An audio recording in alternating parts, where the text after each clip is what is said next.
concept of listening to God is one that I really take seriously, and I had to learn it the hard way. 22 years ago, I was diagnosed with multiple sclerosis.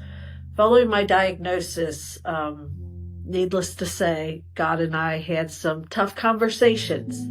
Why me? Why now? Why this? I had 2 young children at the time.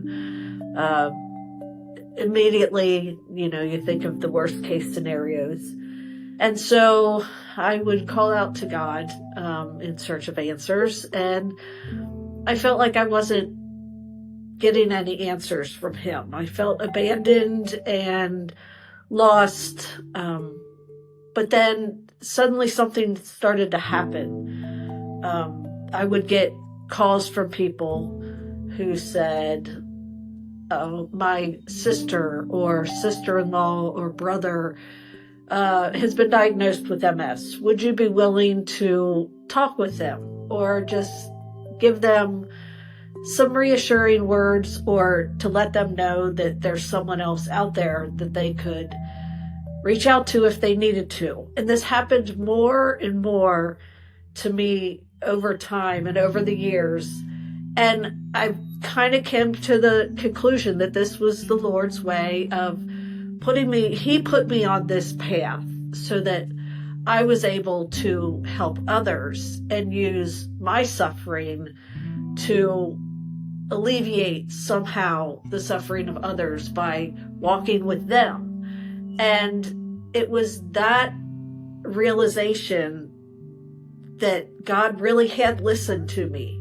He had heard my cries, and though he didn't answer them the way that I wanted them to be answered, he had heard me.